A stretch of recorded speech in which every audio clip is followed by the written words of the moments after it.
পরিশিষ্ট দ্বিতীয় পরিচ্ছেদ শ্রীরামকৃষ্ণ নরেন্দ্র স্বামী বিবেকানন্দ।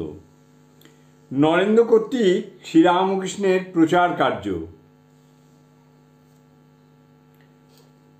আজ আমরা একটু আলোচনা করিব পরমহংসদেবের সেই বিশ্বজনীন সনাতন হিন্দু ধর্ম স্বামীজি কিরূপ প্রচার করিতে চেষ্টা করিয়াছিলেন।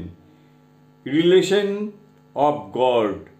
শ্রীরামকৃষ্ণের প্রথম কথা, ঈশ্বরকে দর্শন করিতে হইবে। কতকগুলি মত মুখস্থ বা শ্লোক মুখস্থ করার নাম ধর্ম নহে। এই ঈশ্বর দর্শন হয় যদি ভক্ত ব্যাকুল হইয়া তাহাকে ডাকে, এই জন্মেই হোক অথবা জন্মান্তরেই হোক। একদিনের তাহার কথাবার্তা আমাদের মনে পড়ে। দক্ষিণেশ্বর কালীবাড়িতে কথা হইতেছিল। পরমহংসদেব কাশীপুরের মহিমাচরণ চক্রবর্তীকে বলিতেছিলেন রবিবার 26শে অক্টোবর 1884 খ্রিস্টাব্দ। শ্রীরামকৃষ্ণ, মহিমাচরণ ও অন্যান্য ভক্তদেবতী, শাস্ত্র কত পড়বে? শুধু বিচার করলে কি হবে? আগে তাকে লাভ করবার চেষ্টা করো। বই পড়ে কি জানবে?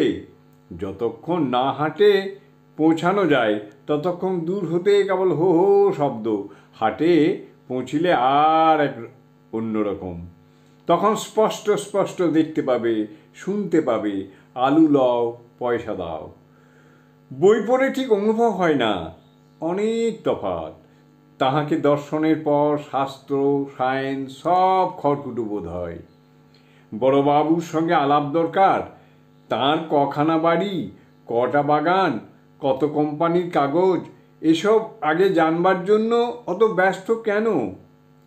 কিন্তু জোশো করে বড়বাবুর সঙ্গে একবার আলাপ করো, তা ধাক্কা খেয়েই হোক আর বেড়াল ডিঙিয়েই হোক।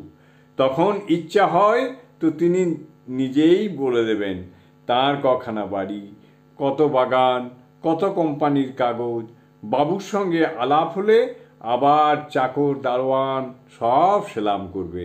সকলের হাস্য। জয় ঠাকুর, জয় ঠাকুর।